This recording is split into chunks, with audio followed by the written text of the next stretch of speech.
नमस्कार, मैं हूं आपके साथ प्रीता और बीएसटीवी के खास प्रोग्राम तेज की तलस में आप सभी का स्वागत है। हम आपको बताएंगे मध्य प्रदेश और छत्तीसगढ़ के चुनावी शोर में क्या क्या मुद्दे हैं जो रोज उछलते हैं और क्यों रोज बदलनी पड़ती है बीजेपी कांग्रेस को अपनी अपनी रणनीति। चुनावी चौसर की बिसात पर कौन से मुद्दे हैं भारी, तो पहले मुद्दे में हम आज बात करेंगे एमपी की सियासत में सोशल मीडिया के शोर की। दूसरे मुद्दे में बात करेंगे जहां पर छत्तीसगढ़ में सर्ववादी समाज के अध्यक्ष अरविंद नेताम ने आरक्षित सीटों पर प्रत्याशी उतारने के ऐलान पर क्या कुछ कहा है, क्या कांग्रेस का इसको लेकर अब समीकरण बिगड़ेगा।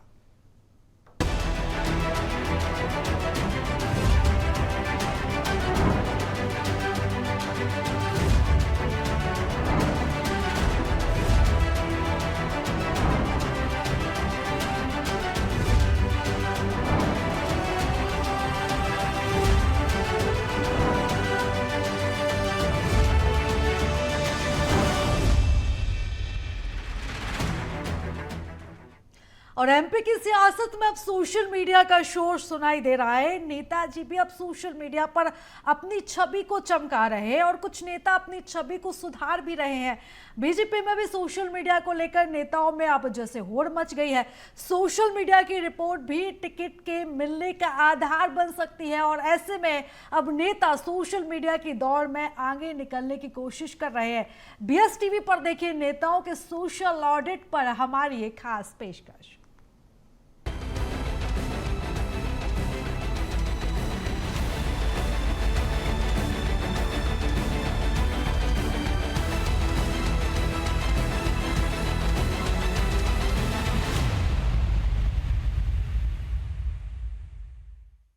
एमपी के चुनाव में सोशल मीडिया सबसे बड़ा हथियार बन गया है। इसके सहारे बीजेपी और कांग्रेस जीत की राह को आसान करना चाहती है। नेताओं के लिए टिकट का आधार भी सोशल मीडिया है। सोशल मीडिया का बीजेपी सबसे ज्यादा प्रभावी इस्तेमाल करती है। मुख्यमंत्री शिवराज सिंह चौहान के ट्विटर पर लगभग 89 लाख फॉलोअर के साथ भाजपा शासित राज्यों में योगी आदित्यनाथ के बाद दूसरे नंबर के मुख्यमंत्री हैं।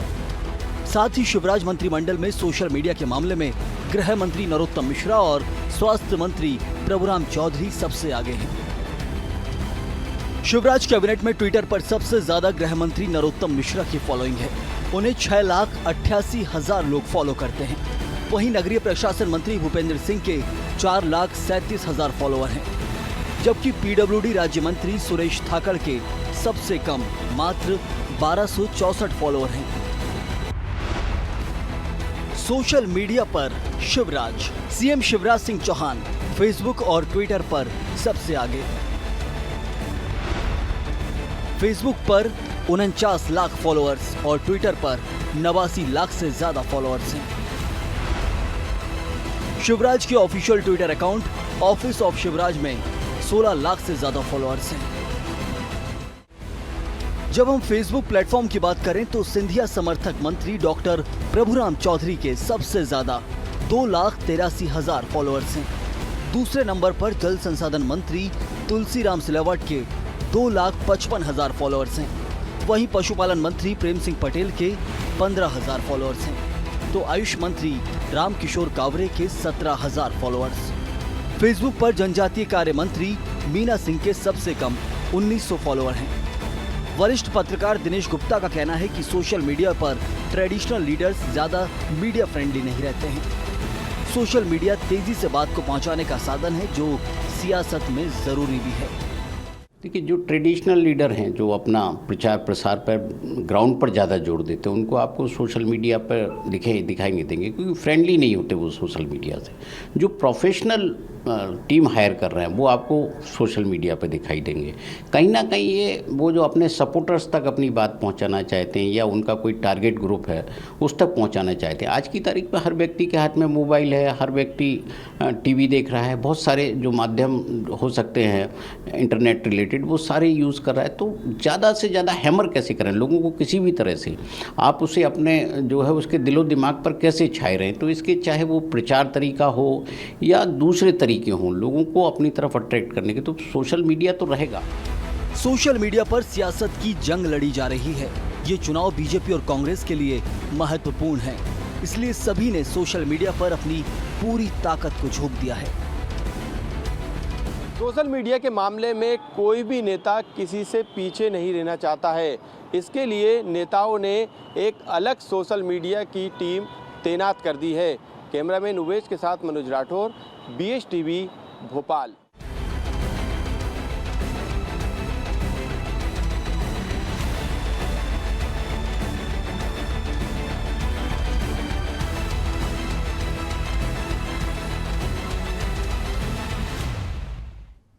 और अब सोशल मीडिया पर चल रही सियासी जंग में उन माननीयों की अब हम बात करते हैं जिनके सोशल मीडिया अकाउंट तक वेरीफाइड नहीं है। कई नेताओं के फॉलोअर्स भी कम है, इसके बावजूद उन्हें कोई फर्क ही नहीं पड़ता।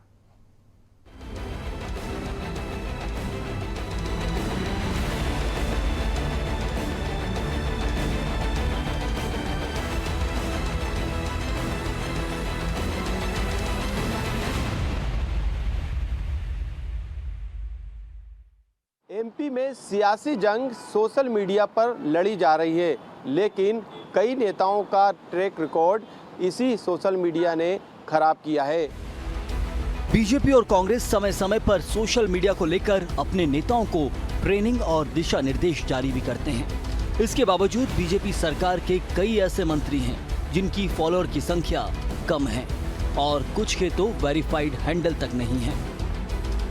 सागर की रहली सीट से 8 बार से विधायक गोपाल भार्गव के अनवेरिफाइड फेसबुक पेज पर 1 लाख से ज्यादा फॉलोअर्स हैं और उनके वेरीफाइड ट्विटर अकाउंट पर 1,07,000 फॉलोअर्स। बीजेपी में ऐसे और भी नेता हैं। ये जो चुनाव है, ज़्यादातर जो हमने देखा ना, 19 का चुनाव भी देखा था कि सोशल मीडिया से लड़ा गया था। अब इस बार भी हम देखेंगे कि ये जो चुनाव राज्यों में हो रहे हैं वो सोशल मीडिया पर ज़्यादा डिपेंडेंट है। बनस्पत आप चुनावी सभाओं को, पहले चुनावी सभाएं होती थी, भीड़ जुट जाती थी। आज तो चुनावी सभाओं में आप लोगों से कहो कि ले जाना है तो जो विपक्षी दल है, जिसके पास साधन नहीं है, सरकार नहीं है, वो तो अपने यहाँ भीड़ जुटा ही नहीं पाता, उसको थोड़ी बहुत मुश्किल का सामना करना पड़ता है, जबकि जो सत्ताधारी दल होता है वो आसानी से भीड़ जुटा लेता है। जिन मंत्रियों के ट्विटर हैंडल वेरीफाइड नहीं है, उनका एक आंकड़ा आपको बताते हैं। मीना सिंह के 2022 में 4,113 फॉलोअर्स थे और 2023 में 6,624 फॉलोअर्स हैं। ओपीएस भदौरिया के 2022 में 3,890 फॉलोअर्स थे और 2023 में 4,935 फॉलोअर्स। तो वहीं 2022 में रामकिशोर कावरे के 324 फॉलोअर्स थे और 2023 में 1,457 फॉलोअर्स। वहीं 2022 में मंत्री सुरेश थाकड़ के 980 फॉलोअर्स थे और 2023 में 1,258 फॉलोअर्स। तो विजय शाह के 1,709 फॉलोअर्स 2022 में थे और 2023 में 3,341 फॉलोअर्स। सोशल मीडिया पर कौन कितना एक्टिव है या कौन कितना सक्रियता के साथ में अपना योगदान दे रहा है, इसे किसी दूसरे को बताने की या स्वयं को बताने की जरूरत थोड़ी होती है। इसे सोशल मीडिया में रहने वाली सोसाइटी भली भांति जानती है, पहचानती है, समझती है। मध्य प्रदेश में बीजेपी सरकार के कई मंत्री सोशल मीडिया से दूरी बनाए हुए हैं। इनके सोशल मीडिया पर फॉलोअर्स की संख्या कम है। एक साल में फॉलोअर्स की गति कछुआ चाल की रही है। इन नेताओं की चिंता इसलिए भी बढ़ गई है क्योंकि बीजेपी का सबसे ज्यादा फोकस सोशल मीडिया पर है। चुनाव में एक बड़ी भूमिका सोशल मीडिया की भी रहती है। ऐसे में नेताओं के टिकट पर भी खतरा मंडराने लगा है। बीजेपी दावा करती है कि सोशल मीडिया उसकी सबसे बड़ी ताकत है, लेकिन उसकी इसी ताकत को उनके ही 1 दर्जन से ज्यादा दिग्गज नेता पलीता लगा रहे हैं। मंत्री राजवर्धन सिंह दत्तीगांव के साल 2022 में 15,114 फॉलोअर्स थे और 2023 में 22,238 फॉलोअर्स।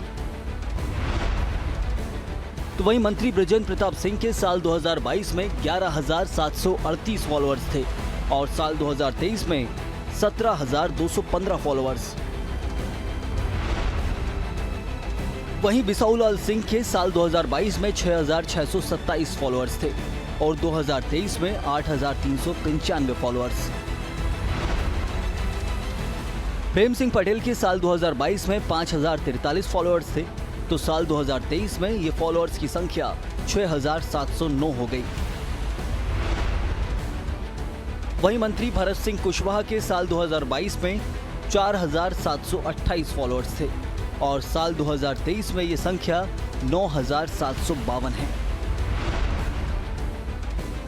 ब्रजेंद्र सिंह यादव के साल 2022 में 4912 फॉलोअर्स थे और साल 2023 में 7900 फॉलोअर्स हैं।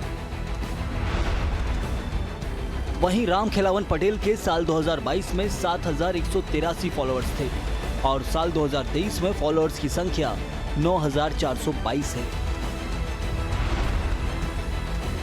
उषा ठाकुर के साल 2022 में 17251 फॉलोअर्स थे और 2023 में फॉलोअर्स की संख्या 31738 है।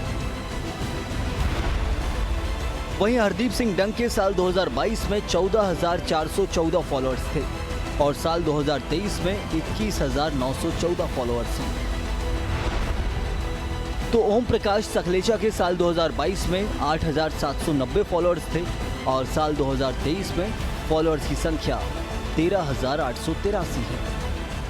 मध्य प्रदेश में कांग्रेस पार्टी जमीनी स्तर पर भी और सोशल मीडिया के स्तर पर भी भारतीय जनता पार्टी से बहुत आगे निकल गई है। लगातार कांग्रेस पार्टी के ऑफिशियल फेसबुक, ट्विटर और साथ ही कमलनाथ जी के फेसबुक, ट्विटर पेज की जो लोकप्रियता है वो लगातार बढ़ती जा रही है। कमजोर नेता सोशल मीडिया पर अपने प्रदर्शन को ठीक करने में जुट गए हैं। यदि वो ऐसा नहीं करेंगे तो उनके टिकट पर खतरा मंडरा सकता है। कैमरामैन उबेज के साथ मनोज राठौर, BH TV।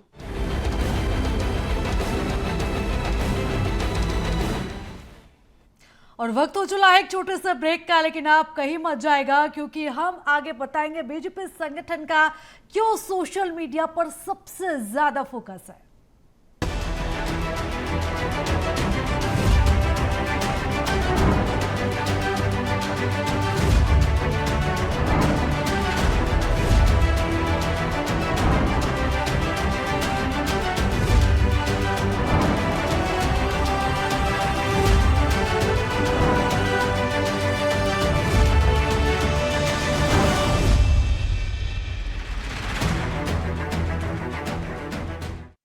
तो ब्रेक के बाद आप सभी का स्वागत है। बीजेपी सरकार के साथ उसके संगठन के नेताओं पर भी अब पूरा फोकस सोशल मीडिया पर है। सोशल मीडिया पर संगठन अपनी पकड़ को मजबूत कर रहा है ताकि उसे उसका फायदा विधानसभा चुनाव में मिल सके। देखिए हमारी एक खास रिपोर्ट।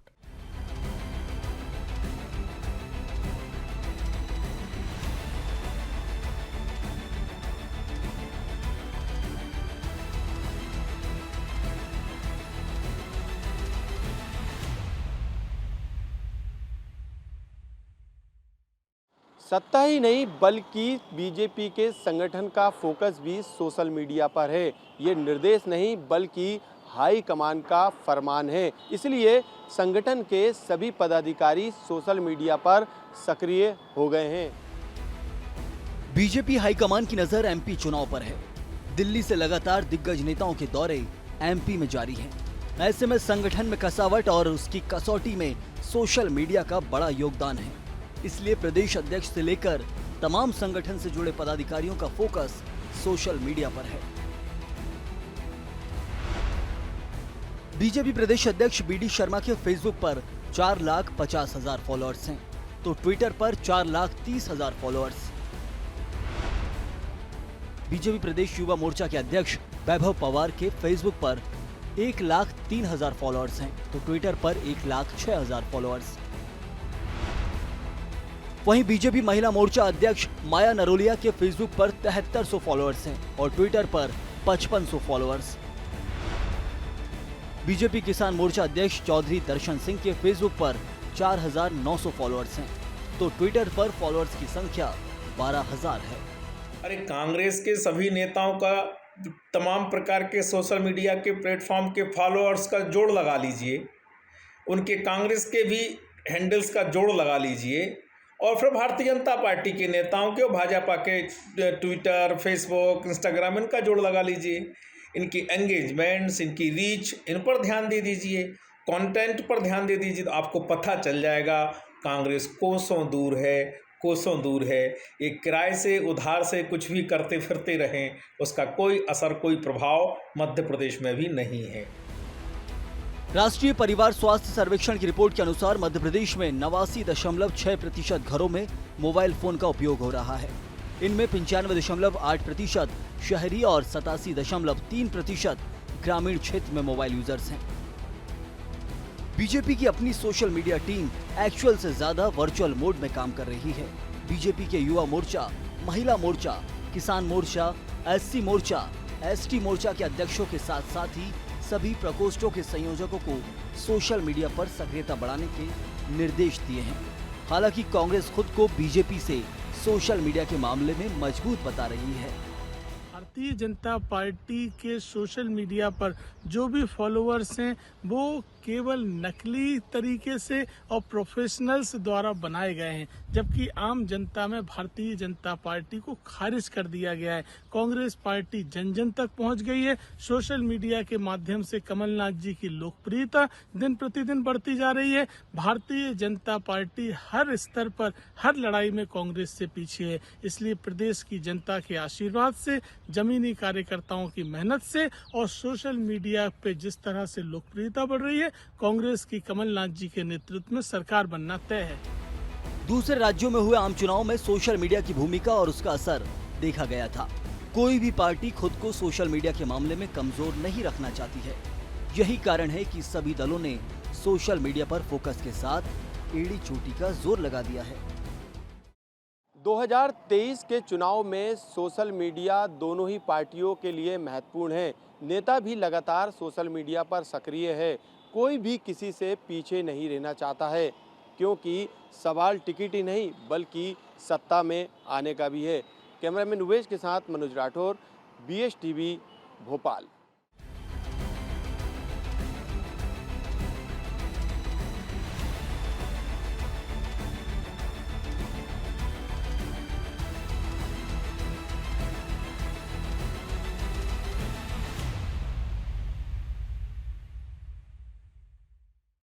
तो बात अब मध्य प्रदेश के बाद अब छत्तीसगढ़ की। छत्तीसगढ़ विधानसभा चुनाव में आदिवासी मतदाता अहम भूमिका निभाते हैं। प्रदेश में किसकी सरकार बनेगी, इसका फैसला प्रदेश की आरक्षित सीटों पर हार जीत तय करती है। इसी बीच अब चुनाव से पहले पूर्व केंद्रीय मंत्री और सर्व आदिवासी समाज के अध्यक्ष अरविंद नेताम ने आरक्षित सीटों पर प्रत्याशी उतारने का ऐलान कर दिया है। लेकिन क्या पूर्व केंद्रीय मंत्री के ऐलान से बीजेपी कांग्रेस का समीकरण बिगड़ेगा? देखिए ये खास रिपोर्ट। आदिवासी बाहुल्य राज्य छत्तीसगढ़ में साल के अंत में विधानसभा का चुनाव होना है। माना जाता है कि प्रदेश की आरक्षित 29 आदिवासी सीटों को जिसने साध लिया वह सत्ता तक पहुंच गया। और यही वजह है कि बीजेपी हो या कांग्रेस, दोनों ही आदिवासियों को साधने पुरजोर कोशिशें कर रही हैं। बात चाहे अमित शाह की करे या प्रियंका गांधी की, दोनों ही बस्तर में सभा को संबोधित कर चुके हैं। इन सब के बीच आदिवासियों को लेकर प्रदेश की सियासत अब गर्मा गई है, क्योंकि सर्व आदिवासी समाज के अध्यक्ष और पूर्व केंद्रीय मंत्री अरविंद नेताम ने ऐलान किया है कि जल्द ही राजनीतिक पार्टी बनाकर समाज सभी आरक्षित सीटों पर अपना प्रत्याशी उतारेगा। असल में ये जो हम इस बार की जो 9 अगस्त की जो तैयारी है या जो भी उत्सव मना रहे हैं, ये हम इस प्रदेश में समीक्षा के तौर पे मना रहे हैं। अरविंद नेताम भले ही राज्य और केंद्र सरकार पर आदिवासी हितों का ख्याल न रखने का आरोप लगा रहे हों, मगर दोनों ही दलों के जिम्मेदार अपने आप को आदिवासी हितैषी करार देने में जुटे हुए हैं। बहरहाल सर्व आदिवासी समाज के इस ऐलान के बाद सूबे की सियासत में हलचल तेज हो गई है। राजनीतिक पंडित मान रहे हैं कि भले ही सर्व आदिवासी समाज कोई चुनावी जादुई करामात ना कर पाए, मगर दोनों ही राष्ट्रीय दल का समीकरण जरूर बिगाड़ सकती है।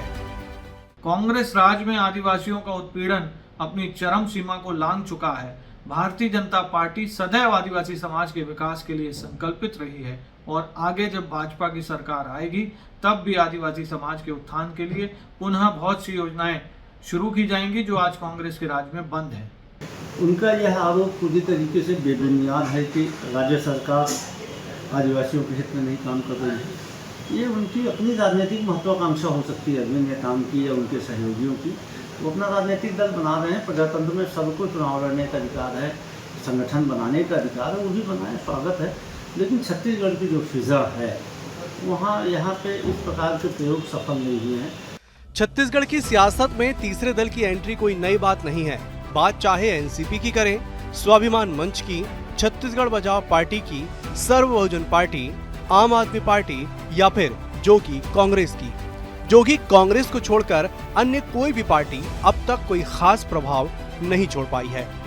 लेकिन सर्व आदिवासी समाज के इस ऐलान से सियासत में हलचल इसीलिए ज्यादा है क्योंकि प्रदेश में आरक्षण का मामला हो या फिर आदिवासी क्षेत्रों के विकास सहित मतांतर का ये मुद्दे लगातार सुलग रहे हैं और इन सब के बीच ये ऐलान चुनावी समय में बेहद ही खास हो जाता है। Bureau report, BSTV, Raipur. और चलिए फिलहाल इसी के साथ 23 के तिलिस्म में आज के लिए बस इतना ही। दीजिए इजाजत, नमस्कार।